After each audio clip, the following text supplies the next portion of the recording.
You struggling with a bit of tennis elbow? Can't shift it? Not sure why? Check this out.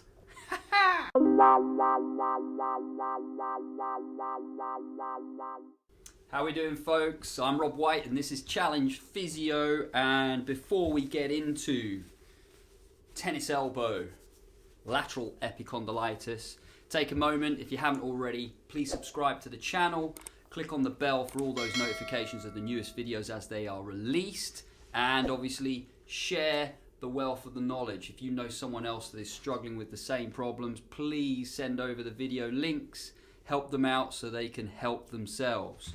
All right, what do we know? Lateral epicondylitis, it's a long word, but essentially that means inflammation at the outside bony part of your elbow at the very bottom distal end of your humerus.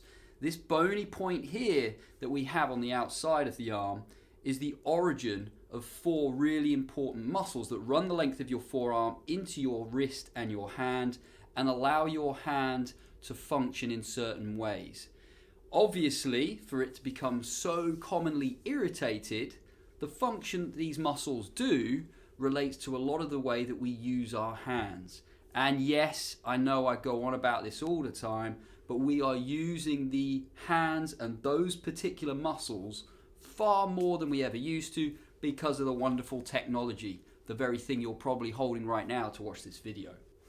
So tennis elbow is well documented. You can find loads of advice, loads of information online, and I'm sure you've already done that. You've probably looked extensively at the options. You may have gone and bought one of the elbow clasps, those straps that wrap around your elbow and give you pressure a little bit further away from the bone to alleviate the tension that is pulling on the irritable site. And that might have helped you out, but every time you take it off and you're using your hand again, the pain is coming back.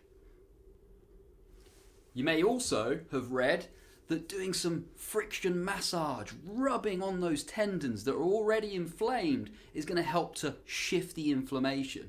And absolutely, whilst some massage and stimulating of that area can help to improve the circulation and get the blood flow to it, which in turn can flush out some of the inflammation, is that really turning it for you? Is that making it so much better? Or is it just buying you a bit of relief in a short period of time before it starts coming back again? The key thing to understand here is yes, this is the origin of four muscles through the forearm, but it doesn't just start here. This line of muscle tissue extends up through the upper arm into your shoulder joint and connects to some really popular muscle tissue in the middle part of your spine. The image here is showing you that long line of tissue extending from the middle back and down into your fingertips. And essentially, if you don't address the tension that is going to be building up in the middle back area, you will ultimately still be struggling with tennis elbow. Now, it's considered an overuse injury. That is, the muscle tissue at that point is being used so much that it just gets to the point that it can't function any further, becomes inflamed, causes pain, and essentially it stops you from using it. But the way to recover from this isn't just to offer it rest. It isn't to just stretch the tissue back out. What you've got to do is you've got to relieve the tension and workload on the foundation area of your elbow. That is in the middle back and the shoulder blade. So what's the first exercise we're going to do to help with that irritating pain right at the elbow? Obvious. Take some deep breaths, people. Why? Well, because the muscle that runs through your arm that eventually gets to the shoulder and starts in the middle back is attached to your rib cage. And what's inside your rib cage? All of those vital organs that we need to survive, including your lungs. And your lungs are extremely powerful tools. Picture them like airbags within the rib cage. So that as you take a nice deep breath in, you're expanding the rib cage and you're starting to stretch the attachment of the muscles all the way around it. And in this case, that is going to tap into those muscles that eventually end at your fingertips. So, exercise number one, increase the lung capacity, and if you can, Target your breath up and around the shoulder of the elbow that's painful. Here we go.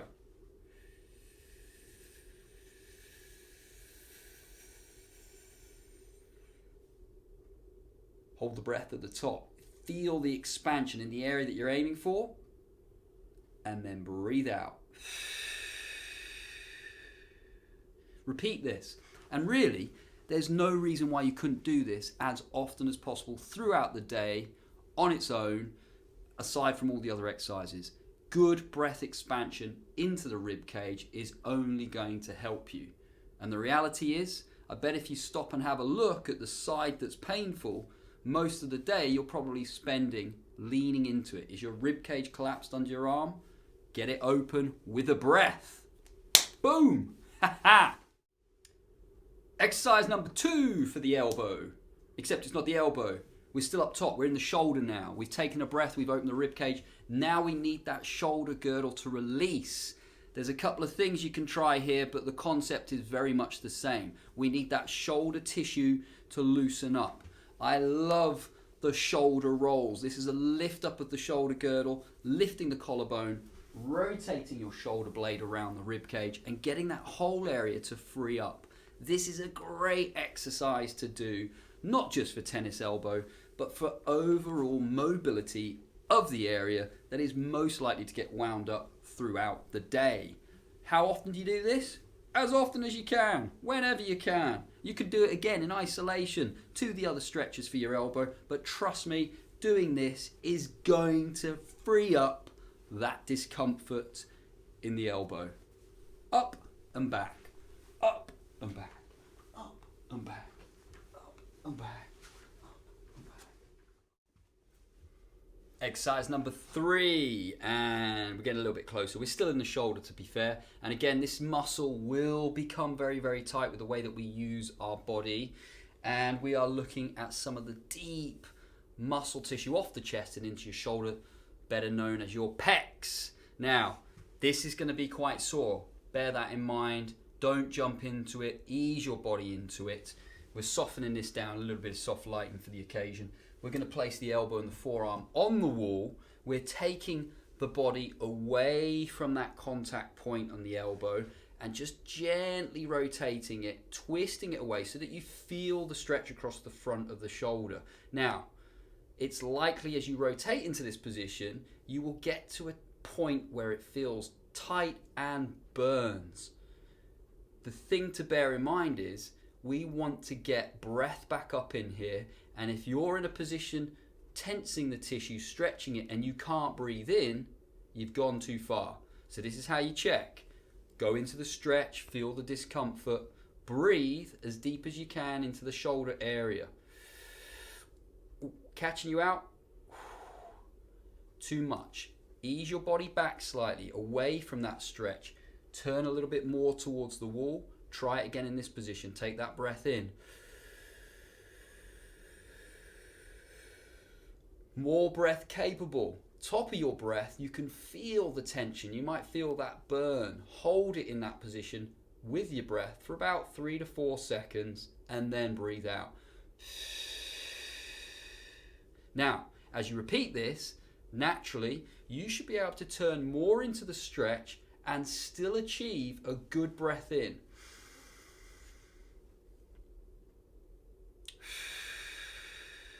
And in doing so, you're going to freeing up the tissue that is holding this tight and causing more tension in your elbow.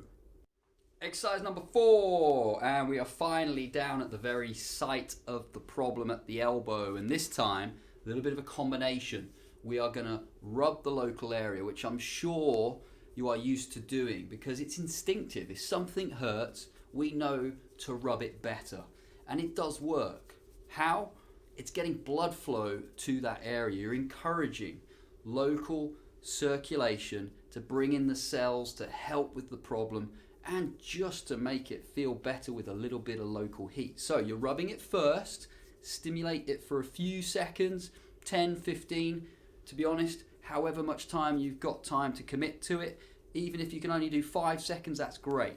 Rub it, straighten the elbow, place the other hand on top of those first two knuckles, push the wrist down, press those knuckles in so that you increase the angle of the wrist pointing to the floor and feel the stretch into that place that we're targeting, the common extensor origin. Hold the stretch, keep it static. That means holding it in position and not bouncing. Hold it in that position. Again, 10 seconds, 15 seconds, however long you feel comfortable staying there. Release it, give a little shake out. Never hurt anyone. Go back, rub it again. Rub, rub, rub, get the tissue warmed up and stretch. Now, as you're stretching it, and I've just caught myself out here, make sure all that hard work you've done in your shoulders isn't getting wasted. Don't let your shoulders creep up to your ears. Get your shoulders to relax. Keep your collarbones wide. Terrible that. If they're going up here, you're tightening up the very area that's causing the problem in the first place. Stretch it, rub it, stretch it, rub it. Keep that going as often as you can. Okay, and finally, another option here for strengthening. This is going to go more into rotation. Now, you can use any type of water vessel, whether it's something like this, a large water container, or those 1 litre bottle of mixer drinks. They're perfect for this. Empty out some of the fluid, don't have it filled to begin with. Take a hold of it in the injured arm and hold it so that you're just over the edge of a table or a surface where you can just let your elbow rest. Hold on to the neck of the bottle, and again, this time, make sure that shoulder's staying nice and open. Don't lean and drop into it too much. Use your other hand to bring the bottle into position, and then all you're going to do is slowly let that bottle turn. Let it rotate, let it rotate, let it rotate. The liquid's going to move to the end. As it moves to the end, you're going to get more of a pull. Stop at the point you start to feel your shoulder wanting to lift or your elbow coming up. With the other hand, lift it back up into place and go again. Let it rotate, let it rotate. It's going down, down, down. As it goes down, lengthen through the wrist. Lift it back up. Here we go again. You're getting your arms going down. You control it, control it, control it. The water's moving to the end. Let the wrist end. Crease, bring it back up. Okay, so we're letting that wrist turn, but then we're also letting it drop down. Turn and drop. All under control. Lengthening and loading that tendon. Brilliant! Alright folks, so hopefully that is a pretty definitive way of flushing out, literally flushing out the pain that has been bugging you out in your elbow. We start with some mobilization of the area that the arm and the elbow come from, up in your shoulder. We move down into the arm to lengthen and stretch and stimulate the area that's sore before we load it in the right way. Now, what to expect from this? Well, I would expect that it gets sore. Unfortunately, something like this, especially if you've had it for a long period of time, isn't going to get better quickly without being sore first. You've got to stimulate it and you've got to help flush it through. How often should I do it? I hear you ask. In truth, you probably couldn't do this enough. What does that mean? Well, that basically means most of the way that you're using your arm during the day is the very reason that it's getting sore and loaded at the elbow. So, bear that in mind. Try to break up your routines. Try to break up your day-to-day lifestyle by doing some of those exercises. Now, you don't have to run through them from start to finish all together. Obviously, if you can afford the time to commit to that program and do it in that order, you're going to get much better results. But if you're that busy during the day and you can only fit in a few of the shoulder rolls or a few of the stretches into your pec, a few of the stretches into your arm, then that's fine. Keep chipping away at those. But find the time, perhaps towards the end of the day, maybe just before bed, to run through the whole sequence. The more that you stimulate this area in the way that we covered, the quicker it will go. Okay, folks, I hope the video helps you guys out. If you've got any questions about what we've covered in it, please feel free to get in touch. And as always, if there's anything you'd like me to cover in the forthcoming videos, send me a message, send me some information and I will do my best to cover it. In the meantime, good luck with that and take care. Boom.